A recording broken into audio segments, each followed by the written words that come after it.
don't forget to subscribe my channel. Hang Duk Mana.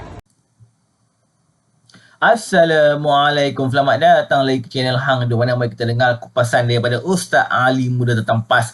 Sebelum tu saya baca detail sedikit dekat page Ustaz Ali ni.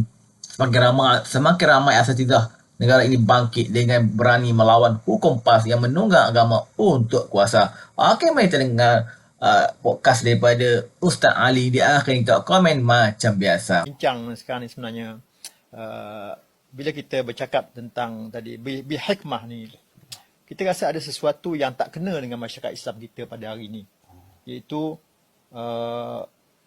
dakwah kepada Islam tidak hikmah.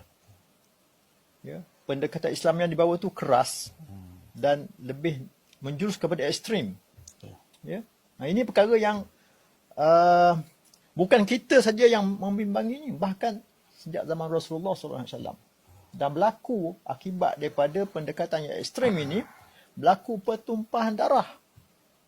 Jadi perkara ini kalau tidak dibendung, ia boleh berlaku. Dan negara kita pun pernah berlaku. Tahun 85 kan? Pernah berlaku kerana politik pahaman agama ekstrim ini pernah berlaku pertumpahan darah. Ya? Iaitu peristiwa Muali.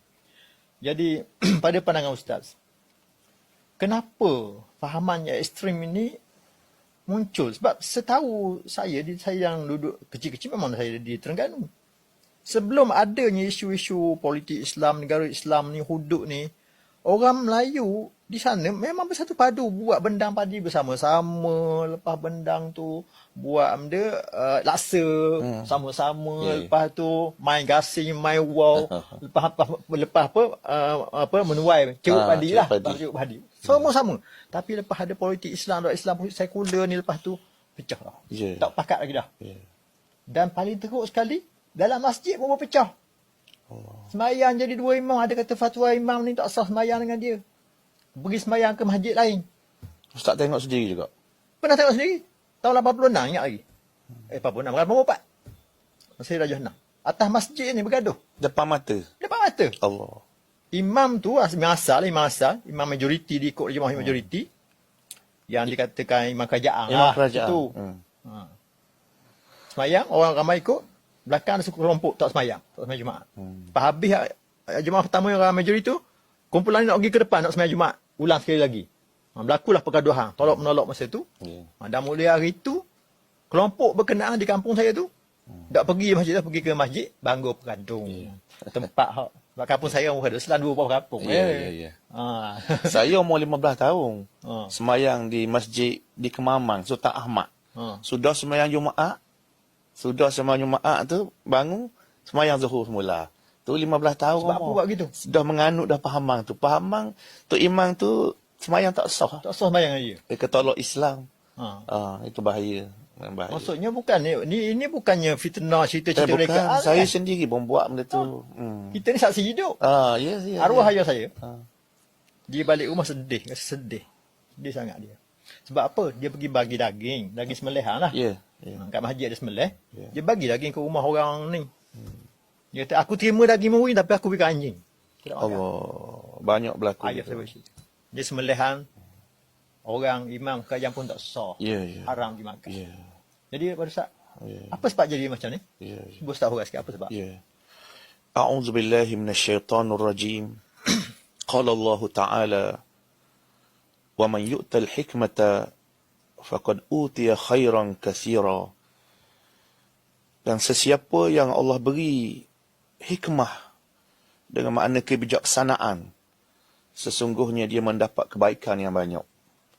Ya, masalah sekarang ni macam Ustaz kata tadilah, dakwah dengan hikmah, jihad pun dengan hikmah, perjuangan pun sepatutnya dengan hikmah. Kalau tak hikmah, inilah jadinya. Antara tidak hikmah itu kerana dia menganut, mereka ni menganut sebenarnya pahamang. Menganut pahamang apabila tidak menjalankan Islam, maka orang tu kafir. Ataupun tidak beriman, ataupun tolak Islam. Jadi perkataan-perkataan ini menjadi akidah, menjadi kepercayaan. Tak mengamalkan Islam tu, seingat saya, sejak saya memang budak-budak selaya, mak ayah saya semayang 5 waktu. Ya. Mak ayah saya keluar zakat. Ya. Zakat fitrah sebab orang ayah mak bukan orang kaya, bukan Ya. zakat ke, tak zakat Ya. fitrah. Ya. Bayar zakat. Ya. Kemudian mak saya pergi haji. Ya. Dah. Semua akad nikah pakai Ya. ikut Islam. Betul. Jual beli ikut mazhab Syafi'i lah. Ya. Aku beli ni. Aku beli, aku jual. Akad dia. Ulama PAH berhujah rukun iman ni, ilmu iman ni yang nang tu kalau tolak satu jadi kosong. Oh. Ilmu hisab tolak 6 tolak 1 jadi 5.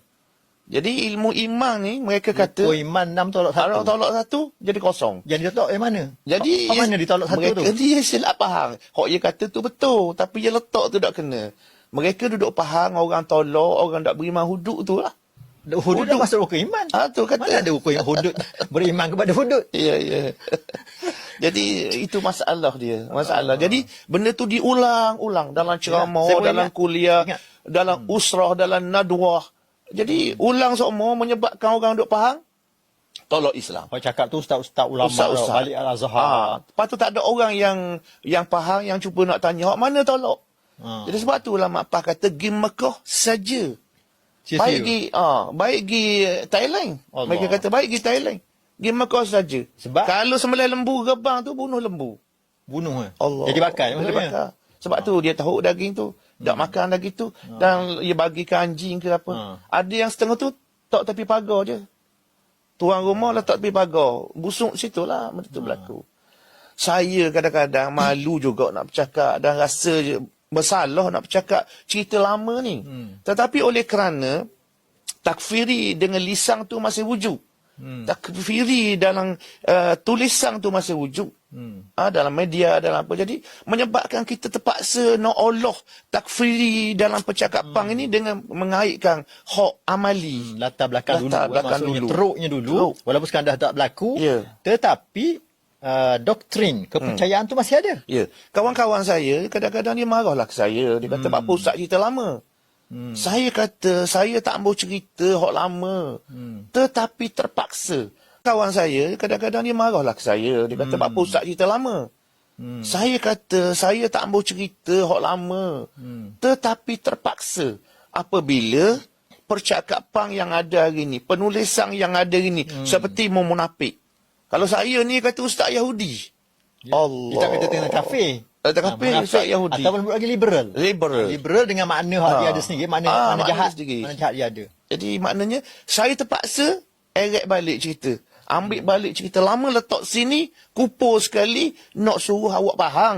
Bukan saya nak balas, Dia saya nak juga si balas. muda ni faham bahayanya pemikiran ni. Kalau Saya tak ada nak tidak balas. dibendung awal-awal. Ya. Zaman itu mungkin tak ada ustaz-ustaz yang macam kita berani. Tak ada. Berani tak ada. sanggah. Berani sanggah. Sebab Tak ada. tu kita ajak berbicara supaya kita faham berdasarkan ilmu dan bertindak dengan hikmah. Zaman dulu, Ustaz-Ustaz UMNO sendiri, jumpa dengan anak murid dia je di sekolah menengah. Anak murid ni dah dengar dalam ceramah, dalam kuliah, wa man lam yahkum bima anzalallah fa ulaika humul kafirun. Jumpa dengan ustaz-ustaz UMNO ni. Seorang sama seorang ke dalam kelas ke? Cikgu sekolah lah, cikgu. Dia baca wa man lam yahkum Allah. Ustaz UMNO Allah masa tu. Murid-murid hebat lagi. Hebat lagi. Murid-murid yang pergi mengaji lah. Pergi mengaji di Usila. Ya Allah. Yalah, masa tu. Jadi sebenarnya Ustaz, nampaknya ramai orang percaya, orang tengah percaya. Memanglah orang nak pada agama yang betul-betul tulis kan. Yang tak tulis, yang boleh dia masuk ke neraka kata kan. Tadi tolak 1, 6 tolak 1. Padahal kalau kiranya mana ada hudud dalam hukum Islam. Dalam hukum iman pun tak ada hudud. Ya, memang sebahagian ayat tu berkait dengan perintah Allah. Tapi bolehkah bila tak ada hudud ni maksudnya tak Islam dah?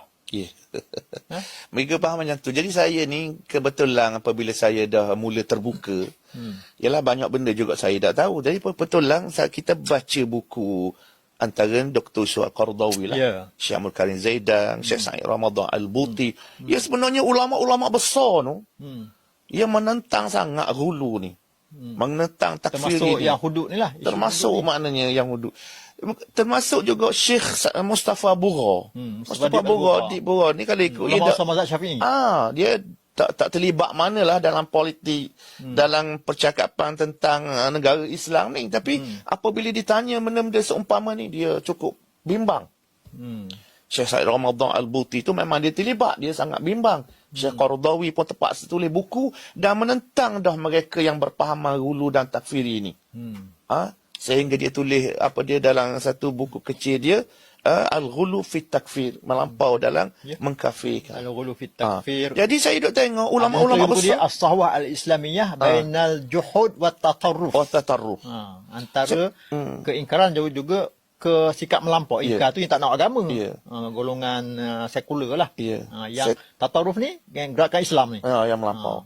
Jadi saya tengok ulama hak besar-besar tak ada masalah. Cukup faham. Cerita hak kafir ke, misalnya panggil orang kafir tu kafir. Tak benar panggil orang kafir tu kafir. Panggil non-Muslim.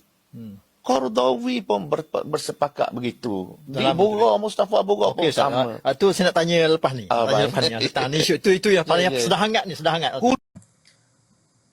Okay, tentang komen saya nak baca detail lah dekat page tak apa yang Ustaz Ali tulis ni. Kempen PAS untuk melaksanakan hudud suatu masa dahulu 90-an hingga PAS menjadi kerajaan pusat 2020 adalah salah satu punca mereka mengkafirkan atau memunafikan atau mensekularkan umat Islam yang tidak bersama mereka. Dulu tiada ustaz yang berani melawan mereka. Sebab itu dakwah mereka merebak sekarang berbekalkan ilmu daripada para ulama Timur Tengah yang bangkit melawan fahaman qulub.